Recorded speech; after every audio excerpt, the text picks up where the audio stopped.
माननीय मुख्य अतिथि, समस्त अतिथिगण, प्रधानाचार्य जी, समस्त शिक्षक एवं शिक्षिकाएं, मेरे प्यारे भाइयों और बहनों, जैसा कि सर्वविदित है, हम सभी यहाँ स्वतंत्रता दिवस मनाने के लिए एकत्रित हुए हैं। मैं रिया गुप्ता आप सभी को स्वतंत्रता दिवस की हार्दिक शुभकामनाएं देती हूँ। 15 अगस्त 1947, इतना सुनते ही हमारे रगों में साहस दौड़ जाता है, कानों में राष्ट्रीय गीत गूंजने लगते हैं, मन में ये परचम तिरंगा लहराने लगता है। सन 1947 के पूर्व हमारा देश आज़ादी मांगता था अंग्रेज़ों की बेड़ियों से। अब ये देश आज़ादी चाहता है उस सोच से जो हमारे अंदर भेद उत्पन्न कर रही है। ये कैसी आज़ादी है जिसमें अमीर और गरीब साथ चलने में शर्माते हैं? ये कैसी आज़ादी है जिसमें अंग्रेज़ी के सामने हिंदी बोलने से हिचकिचाते हैं? अब मैं आपसे पूछती हूँ, क्या ये वही आज़ादी है जिसके लिए हमारे वीर शहीद हो गए? करेंसी पे बापू की फ़ोटो, लाल किले पर तिरंगा, सड़क पे भारत माता की जय, स्कूलों में विंध्य हिमाचल यमुना गंगा। क्या सिर्फ इतनी आज़ादी काफ़ी है? क्या सिर्फ इतनी सी आज़ादी के लिए वो जनेऊधारी चंद्रशेखर आज़ाद कंपनी विभाग में ब्रिटिश फौज से लड़ गया था और वो 23 साल का भगत सिंह रंग दे बसंती गाकर हंसते हंसते फांसी पर चढ़ गया था? क्या सिर्फ 1.5 गज कपड़े के लिए नेहरू जी ने हिटलर को आंख दिखाई थी? और क्या सिर्फ नोट पे छपने के लिए बापू ने सीने पे गोली खाई थी? आज़ादी क्या है? आज के समय में हम देखें तो आज़ादी वो है जब पैरों को छालों का डर ना रहे और सच को सवालों का। आज़ादी वो है जब ना सपने के दरख्त फलने से डरे और ना टूटी हुई चप्पल डिज़ाइनर जूतों के साथ चलने से। आज़ादी वो है जब झुके हुए सरों का मुकद्दर बदल जाए और झोपड़ों के दिलों से हवेलियों का डर निकल जाए।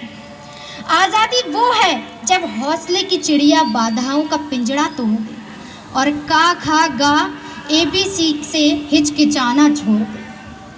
आज़ादी वो है जब अमन के गीत गाते हुए गले से लहू ना आए और अमरूदों के मौसम में बारूदों की बू ना आए। जीना हमारा हक है और ये हक बुनियादी है। घबराओ मत, बस थोड़ा सा आगे, अगले मोड़ पर आज़ादी है। माना कि परिवर्तन प्रकृति का नियम है, लेकिन परिवर्तन ज़रूरी है, लेकिन संस्कृति को भूल जाना विकसित होना नहीं होता। बढ़ने की होड़ में हम भूल जाते हैं कि हम हिंदुस्तान, अमन मोहब्बत और सुलह के हमराज हम ही हैं। विश्व शांति के लिए उठने वाली सबसे बुलंद आवाज़ हम ही हैं।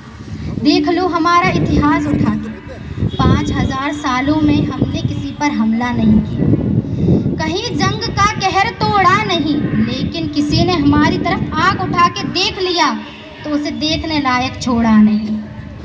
दोस्तों के लिए स्वागत का गीत हैं हम और दुश्मनों के लिए मुंहतोड़ जवाब भी हम ही, अहिंसा भी हम हैं, इंकलाब भी हम ही गौतम बुद्ध हैं, राणा प्रताप भी। देखो हमारी ओर, पहचानो हम वही हैं जो बाढ़ भेद के धरती से धारा निकाल दिया करते हैं, एक उंगली पर गोवर्धन उठा लिया करते हैं।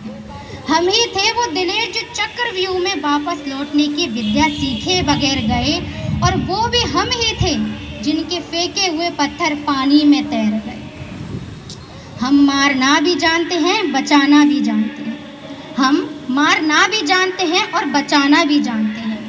हमने दुश्मन के लिए फाइटर जेट्स बनाए, संगीन बनाई, और जब जिंदगी की सांस टूटने लगी तो हमने ही वैक्सीन बनाई और लिख दिया उस वैक्सीन पर, सर्वे संतु निरामया, ईश्वर सिर्फ हम पर ही नहीं हर किसी पर करे दया। हम जावाज हैं, उजियाले हैं, हम जावाज हैं, उजियाले हैं, आंधियों से खेले हैं, बिजलियों के पाले हैं। हम शांति का सवेरा हैं, इंसानियत के उजाले हैं। पहचानो हमें, हम हिंदुस्तान वाले हैं, हम भरत के पुत्र, हम भारत वाले। अंत में मैं राम प्रसाद बिस्मिल जी द्वारा रचित कविता के माध्यम से यही कहना चाहूँगी ईश्वर से यही प्रार्थना करती हूँ, न चाहूँ मान दुनिया में, न चाहूँ स्वर्ग पे जाना। जरा गौर फरमाइएगा, न चाहूँ मान दुनिया में, न चाहूँ स्वर्ग पे जाना। मुझे वर दे यही माता, रहूं भारत पे दीवाना। करूं मैं कौम की सेवा, पड़े चाहे करोड़ों दुख। ईश्वर से बार बार यही विनती करती हूँ, करूं मैं कौम की सेवा, पड़े चाहे करोड़ों दुख। अगर फिर जन्म लूं आकर, तो भारत पे ही हो आना। अगर फिर जन्म लूं आकर, तो भारत पे ही हो आना। धन्यवाद। जय हिंद, जय भारत। ताली चल दो। Wow, what a heart-touching poem. ताली चल दो।